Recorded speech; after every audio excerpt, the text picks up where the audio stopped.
This is What's Wild in New Hampshire by wildlife biologist Eric Orp. Hey, I'm down in Bear Brook State Park, one of my favorite places, with Kyle Lombard from the Forest and Lands. Kyle, tell us a little bit about yourself. Then we're going to talk about what's going on with New Hampshire forests this summer, the summer of 2022.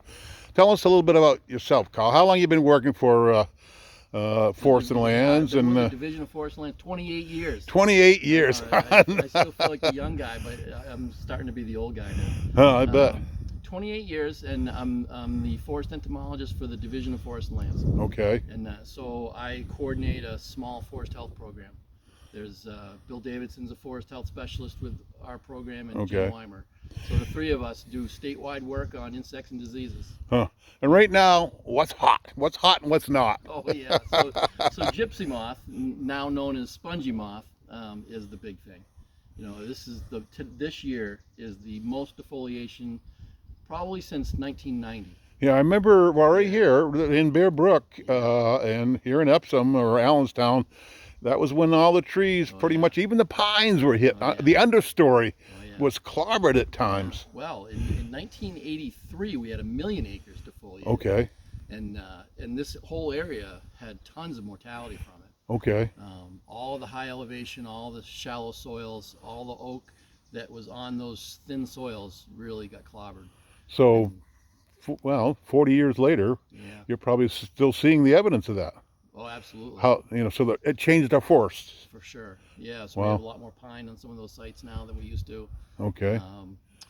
So this is an invasive species. Well, it is. It's from Europe, and it was brought to Boston to try and compete with the Asian silk industry. Okay. They tried to hybridize the gypsy moth with a silk moth and create a silk moth that would live through our winters. Okay. And some guy left his window open, and then out it went, and so the story begins in the 1960s. Yeah. And so we've been dealing with it ever since, And it cycles what, every 10 years, 20 years? It used to be all the way up until the 90s. It would cycle about every 10 years. But Entomophaga mamiga, which was a introduced fungus that was used for biocontrol, really kicked in. Okay. Kicked in around 91, 92, and it really just clamped right down. And so anytime the population starts to come up, it would take over and collapse it right away.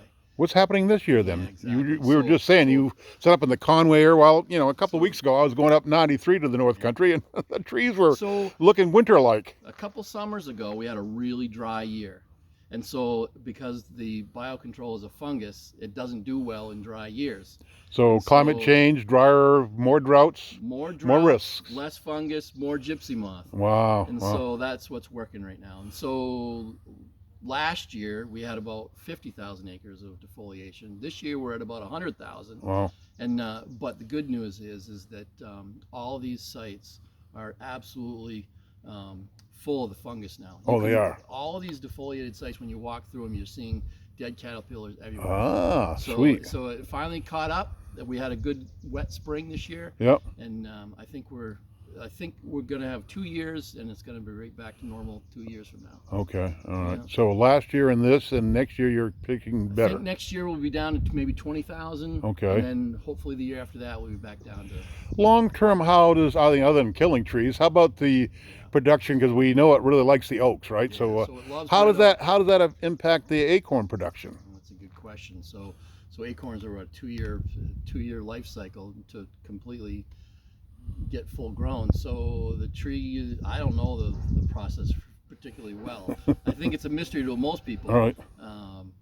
And I do know that the trees will be stimulated by those outbreaks. Okay. And they will produce a lot of nuts. So if you're a deer hunter or a bear hunter next year, hopefully, yeah, look to the oak stands for some acorns, hopefully, and which was good for wildlife. I mean, it helps fatten them up and get them ready for winter. How about some of the other diseases? We talked briefly about, you're seeing more invasives than ever now. What's happening to that and why? The big one, especially for that wildlife people need to pay attention to, is beech leaf disease. Beech leaf disease. It's not beech bark disease that you're familiar with that causes the bark to deform and eventually kill the tree slowly and cause a lot of regeneration of beech. When did that happen? Well, the beech bark disease started in the early 1900s. So that's been around a long time. Okay. It's the beech leaf disease that we're really concerned about now. Wow. That got started out in the Lakes region in Ohio, Okay. and has been moving towards us from that direction. And we finally found our first infested beech leaf disease tree in New Hampshire 2 weeks ago. Whereabouts? It was in Derry. In Derry. And, Huh. and so it's a nematode that feeds in the buds before, Okay. before it leaves out. Huh. And so when the leaf comes out, it's all stunted and looks funny and has bands in the between the veins, and eventually it kills the tree. It does. Wow. was, So it's yeah, a so- potential we're gonna lose some of our beaches. So, yeah, so nobody knows for sure how it's going to respond when it gets throughout the whole region. But right now, it's not looking good. We know we're losing our ash trees with the Right. borer. Right. I just saw the basket place over in Peterborough had to shut down because the ash trees are gone. Yeah. So. Wow. So probably 20% of the ash in this area now is dead, Wow. and most everything over 8 or 9 inches is going to die eventually. Wow.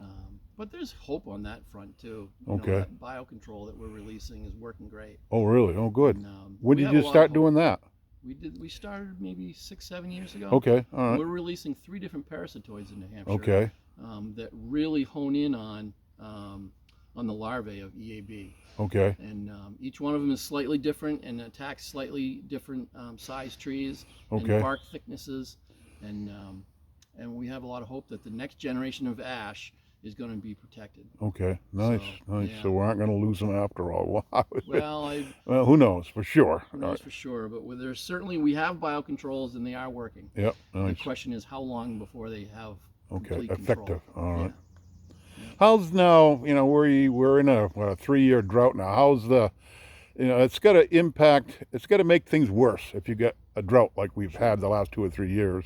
Yeah, it's just a stress on the tree. And then you add a. Usually it's the drought that ends up killing the trees, like hemlock. Okay. Hemlock woolly adelgid can be on the tree for a decade.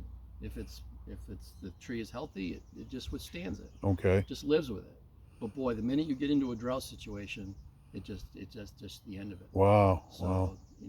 the drought is usually the thing that's the straw that broke the Okay. camel's back. So it desiccates the tree basically. Yeah, Wow. well, so that's what the Adelgid is doing. It's pulling so much nutrients out of the tree constantly that as long as the tree is getting plenty of water, it's fine. But the minute it's under any stress, it just Wow. dies. So, Wow. and balsam woolly adelgid's the same way. Balsam Okay. fir is dying all over the North Country Really? because balsam woolly adelgid just puts it under such heavy stress. I've never even heard of that one before. When did that Balsam woolly arrive? adelgid? Yeah. No, the woolly I have, but you said this is a different one. Well, it's a- hemlock woolly adelgid's on hemlock. Okay. Basically in the southern New Hampshire. Balsam woolly adelgid's been around a long time. Oh, it has. And it's Okay. been killing fir trees in the North Country for decades. Okay. Yeah, I guess because I don't live up there, and Yeah. or I can't remember that I've. Yeah, so that's a tough one. Not sure. There's really no solution to that one. Yeah. And so high elevation fir should be fine. It's that low elevation fir that is just not going to do well. Wow. Wow. So you're saying a lot of these uninvited guests came from firewood and packaging, and you're saying the whole world is bringing their pests here. Yeah, that's it's a very small world we live in these days. You can transport stuff from Asia and Europe to the Northeast in a matter of weeks these days. And along That's with the that issue. stuff comes the pests. Yeah, live plants, packaging material, just the actual shipping containers Oh. come with insects and diseases in them. Okay. And Wow. then doors get opened, stuff Yep. flies out. Out the window. We Yeah. talked about that. Virtually all of our invasive insects and diseases are coming through ships, Shipping, and okay. planes, and, All right. and just humans moving Transportation. stuff around. Yeah, wow. Yeah. Firewood too is unbelievable. Yeah. Most every state at this point realizes it and has out-of-state firewood quarantines, including New Hampshire. All right. We've done a lot of studies over the years and confiscated wood and put them through rearing barrels and categorized how many different insects were in those firewood sticks. Really? Oh yeah. So in the last 10 years, we're averaging 36 insects per stick of wood that we put in our rearing barrels. Get out. Yeah, so imagine when 40% of the people coming to New Hampshire are bringing their own firewood, and every single one of those sticks of wood has 36 insects in it. Wow. So, and they're coming from Florida, they come from Michigan, come from California, you name it. Whoever's coming here to camp is bringing firewood. Full of bugs. Full of bugs. Now, most of the time it gets burned, right? Right. So So that reduces the risk. But the problem is we all do it. We have our firewood, there's a little bit left, we leave it for the next guy. Oh, yeah. Or we drop it on the ground and the bark falls off. And there's always some scenario where some of those insects and diseases are left behind. So, And that's the issue. yeah, don't bring any wood to New Hampshire. Yeah, and we have an out-of-state firewood quarantine. Yep. You know, there's not a lot of enforcement. There's not. I mean, Pretty hard to it's do. a small state, and it's tough to enforce. Yeah. But every other state has it. Too, Yep. you know? So. All right. So always some threats to our forest, and you're keeping your finger on the pulse of the forest, Trying I guess to. we should say. Yeah. And Bear Brook, what a place to be. Yep. Yeah. 10,000 acres, nice spot. Yeah. Good neighbor, I must say. Kyle, thank you very much. I appreciate your time, and this is What's Wild in New Hampshire. Thank you very much.